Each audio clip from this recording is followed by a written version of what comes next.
So I totally forgot that I was going to do a write-up on how to install the radio that I ordered from good old China. But yeah, I'll try and throw together a whole bunch of Snapchat videos that I took because I was really bored and see if I can make it somewhat worthwhile. So the goal is not to break this. And I'm pretty good at breaking stuff. So yeah. Success. Yay. Found this little piece of shit, you know. It's really shitty, but I found it in the woman's stuff and it works alright for the interior screws and stuff. Voila. Just like that. Stock radio is out. New one gets here tomorrow. The new one comes with a GPS antenna and a Wi-Fi antenna. So what I'm going to do is, instead of running the antennas all the way up here, I'm actually just going to install them in these two drawers that I do not use. Well, apparently, to remove that, I had to remove all of that. But, you know, I get to clean it up a little bit now. All of that to get to these two bolts. Now, I probably could have done it without removing all that stuff, but it's better not to chance break. And it's out. Good to go, but now I think I might actually move it up here if there's room on top of the vent. Fuck it. So since I like to be complicated, yeah, we're either going to put it on top of this, and hopefully it works, or in the drawers. I've decided to do here, which is completely optional. You guys can put your shit wherever you want, but I decided to go ahead and just base everything off of this vent here. So the mic I went ahead and installed in the little opening in between here, but I'm going to test that guy because I'm not sure if it's going to be muffled. Whereas the GPS, this is the GPS, not the other one. So the GPS I'm going to install on the side of the vent as high as I can to hopefully get the best connection, and the Wi-Fi antenna I'm just going to install right across the bottom of it so it's closest to where the hotspot I'm going to be tethering off of is. But besides that, install looks like it's going to be pretty easy.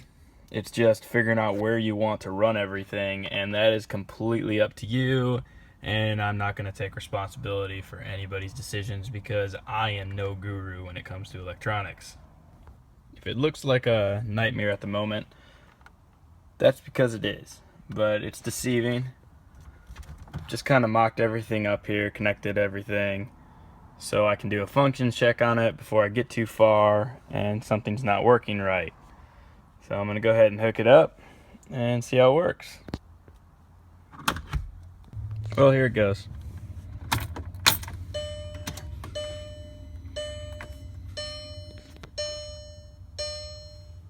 Got some power, there we go. Shut this.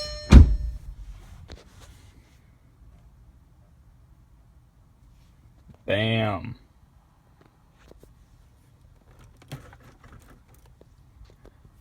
That looks pretty fucking cool.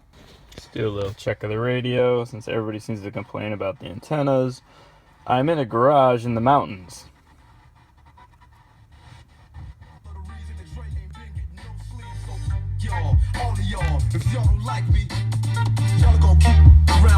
Seems to work just fine. Okay, let's check the mic. Those of you guys worried about how it syncs up with the car, everything seems to be working so far so good. I need to get the pin for the radio. Hopefully it's in the box. I didn't even look, but I mean, it does the same functions. And actually, if you have a older Sport like I have, I've got a 2011 Sport, my radio didn't do any of this shit before, so this already 5 minutes into it is 100 times better. Way more options and functionality than my old one had. I hated it. Couldn't skip songs, anything like that, which is the reason I upgraded.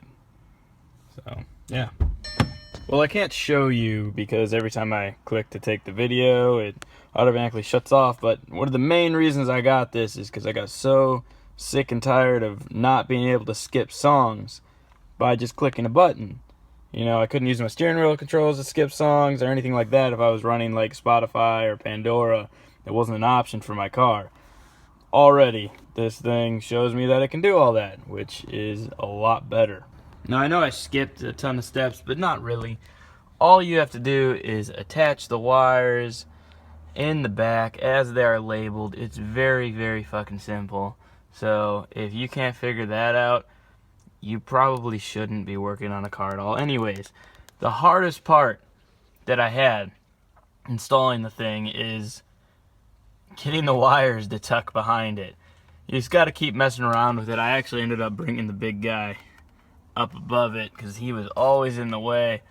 But that was the major issue. Other than that, it fits in good. It looks awesome, and I still haven't even put it back together. As you can tell, I have to go get some more double-sided tape, as I did buy this off another member that never got a chance to install it.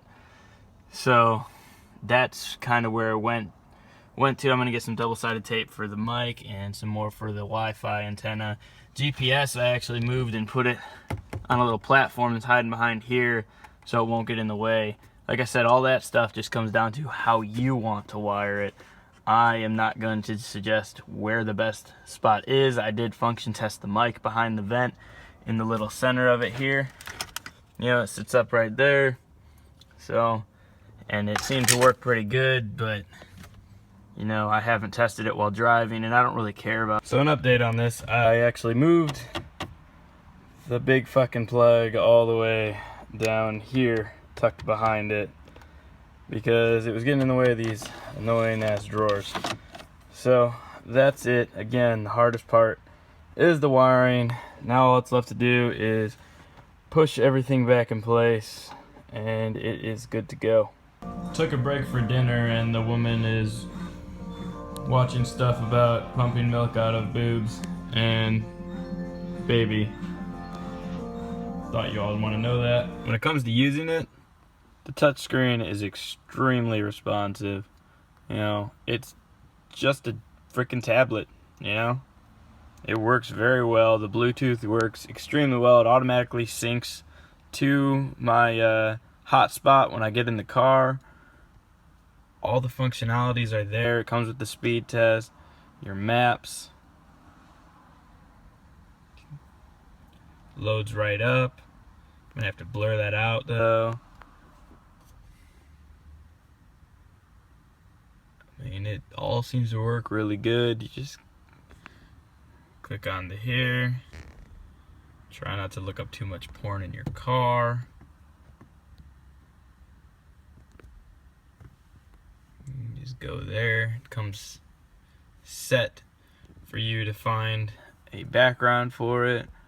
But shit, you know, if you really want to go to, I'm trying to type while on here at the same time.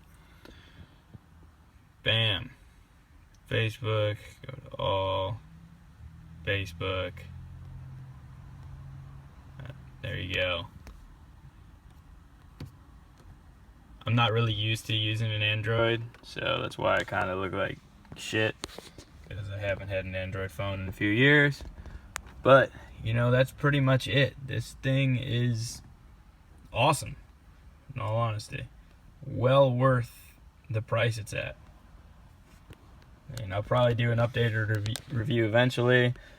Let me see. The only other thing I'll test here, yes, maybe I could show this, you know? Just like fucking phone, man.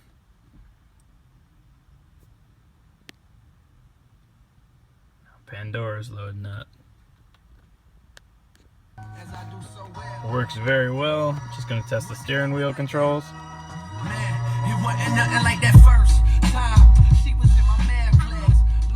Works. Everybody says this shit doesn't work, but it's usually the people that have never messed with this radio. So I don't understand why they have an opinion of it, but if they want to spend, you know, $1,000 for a radio that's gonna do everything this one does, I don't see the point. This isn't even an HD video. This is an old episode of Top Gear. I am very, very, very impressed with this thing. Here's the start-finish line and Well, people, that concludes everything. If you didn't like it, I don't care. I only even made a video because I told people I would do a review or write-up or something like that. Otherwise, I'd never really do this shit. But I would say for the money, you cannot go wrong. And I would say for the amount you pay for one that's relatively the same exact thing, I don't know why you wouldn't buy this one. It fits extremely well. The only thing I will say, I did buy mine used, and you know, it looks like the guy bent this in up here, because all other fitments of every other one I've seen, they've been good. I'm going to try and get this bent back out the next time I have time to take this thing out. Other than that, this thing is fantastic. I mean, I'll see how it goes the rest of the time I have it in, but I do not see myself going back to the stock one.